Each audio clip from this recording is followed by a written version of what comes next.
ఈ ఎస్ఎల్బీసీకి సంబంధించి నేను ఇదివరకే చెప్పినట్లు గతంలో మేము చాలాసార్లు చెప్పినాం. కేసీఆర్ గారు సాక్షాత్తు పవర్ పాయింట్ ప్రజెంటేషన్ ఇచ్చినారు రాష్ట్ర ప్రజలకు అర్థమయ్యేటట్లు. నీళ్ళు ఇచ్చే విధానం అది కాదు, నీళ్ళు ఇవ్వదలుచుకుంటే ఈ పద్ధతులు ఇవ్వాల్సి ఉంటుందని చెప్పినారు. మరి అలా మీరు ఎప్పుడు ఏ ప్రాజెక్టులు మొదలుపెట్టినా సమైక్య రాష్ట్రంలో కాంగ్రెస్ కానీ టీడీపీ కానీ సమైక్య పాలకులుగా ఉండేవాళ్ళు ఎవరు మొదలుపెట్టినా ఏ ప్రాజెక్టు యొక్క ఫలితం మీరు 3-4 సంవత్సరాలలో ఇచ్చినటువంటి దాఖలాలు ఎక్కడా లేవు. పక్కల సున్నా పెట్టి 30 ఏళ్లకో 40 ఏళ్లకో ఇచ్చినారు. మీరు 3-4 ఏళ్లకు ఫలితాలు ఇచ్చి సాగునీటి వసతి కల్పించి ప్రజలకు సాంత్వన ఇవ్వాల్సింది పోయి 30-40 ఏళ్ల కాలం పాటు తెలంగాణ ప్రాజెక్టులను సాగదీసింది మీరు. ఈ అనుభవంతోనే ఈ చేదు జ్ఞాపకాలతోనే ఎస్ఎల్బీసీని మీరు ఇవ్వరు, ఎన్నేళ్ళైనా ఇది ఇంతే అని చెప్పినాం. అనుకున్నట్లే 20 ఏళ్ళు దాటిపోయింది. మరి అలా ఒక అద్భుతమైనటువంటి కాళేశ్వరం ప్రాజెక్టుని కట్టి 3 ఏళ్ల లోపల 38 లక్షల ఎకరాలకు సుమారు 40 లక్షల ఎకరాలకు నీళ్ళు ఇచ్చేటువంటి ప్రాజెక్టును వేగవంతంగా పూర్తి చేసి ఫలితం ప్రజలకు ఇస్తే ఎక్కడ లేని ఏడుపు ఏడుస్తున్నారు ఆ రోజు నుంచి ఈ రోజు వరకు. మరి ఈరోజు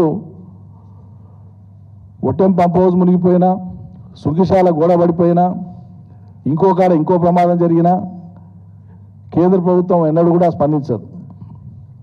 ఆ పార్టీకి సంబంధించిన వాళ్ళు కూడా ఎప్పుడు స్పందించరు. ఏ రకమైన కమిషన్లు వేయరు. ఏం ల్యాబ్స్ జరిగింది, ఏం లోపం జరిగింది అనేటువంటిది ఏం చేయరు. ఇవాళ ఎస్ఎల్బీసీలో కూడా ఈ లోపం జరిగితే ఏం జరిగిందని కమిషన్ ఎందుకు వేయలే? కమిషన్ ఎందుకు డిమాండ్ చేయలే? బీజేపీ ఎంపీలు కానీ బీజేపీ కేంద్ర మంత్రులు కానీ ఎందుకు డిమాండ్ చేయలే?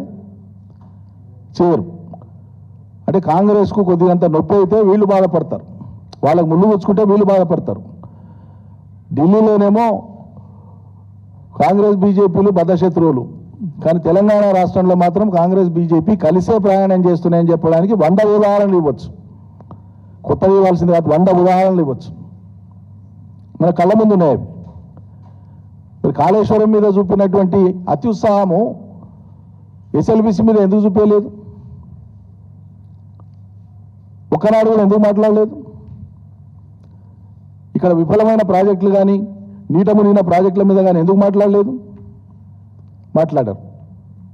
మాట్లాడకపోగా మొన్న మధ్యలో ఆంధ్రప్రదేశ్ ప్రాంతానికి పర్యటనకు పోయినటువంటి బీజేపీకి సంబంధించినటువంటి ఒక మంత్రి, మన రాష్ట్రానికి సంబంధించినటువంటి మంత్రి ఒక ఆయన ఇవాళ పోయి ఏం మెప్పు కోసమో మరి ఏం సంబరమో ఏం సంతోషమైందో ఆయనకు అట్లా మాట్లాడితే మనకు అర్థం కాదు. కానీ తెలంగాణ కంటే 10 రెట్లు ఎక్కువ నిధుల వరదను ఆంధ్ర ప్రాంతానికి పంపించిన ఘనత మా పార్టీది, మా కేంద్రాన్ని అని చెప్పి తనకు తాను భుజాలు సపరించుకున్నాడు. ఎవరిని పొగుడుతున్నావు లేకుంటే ఎవరిని అవమానిస్తున్నావు నాకు అర్థం కాదు. సిగ్గనిపించాలి కదా.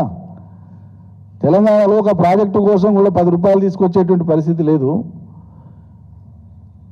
దానికి తద్భిన్నంగా ఆంధ్ర ప్రాంతానికి అవసరమైన నిధులు ఇస్తున్నాం, కేంద్ర ప్రభుత్వం మాకు అందరు సమానమైన మాట్లాడితే అర్థం ఉంది. తెలంగాణ కంటే 10 రెట్లు ఎక్కిస్తానో ఏడవనికే సిగ్గనిపించదా? ఈ ఆత్మాభిమానం లేదా కొద్దిగానే? తెలంగాణ కంటే అనేటువంటి మాట ఎట్లా వస్తుంది? ఏ నోటి నుంచి వస్తుంది మీకు?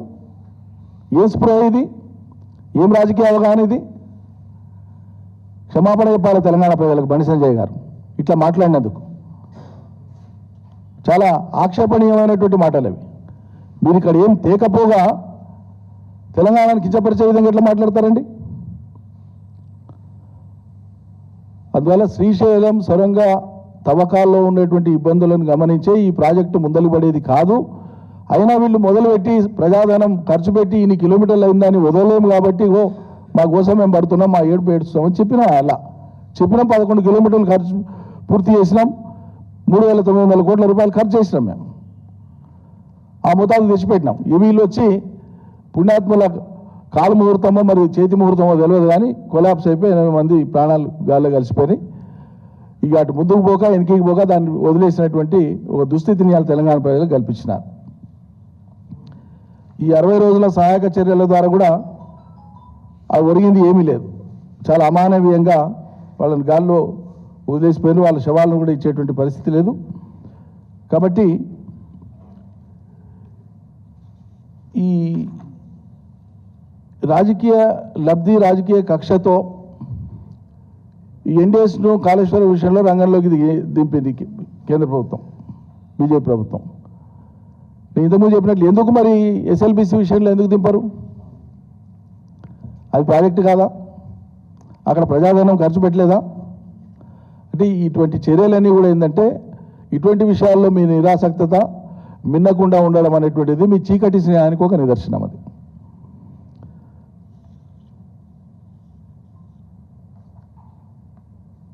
కాంగ్రెస్ వైఫల్యాలను ఎప్పుడు ప్రశ్నించినా కూడా తెలంగాణలో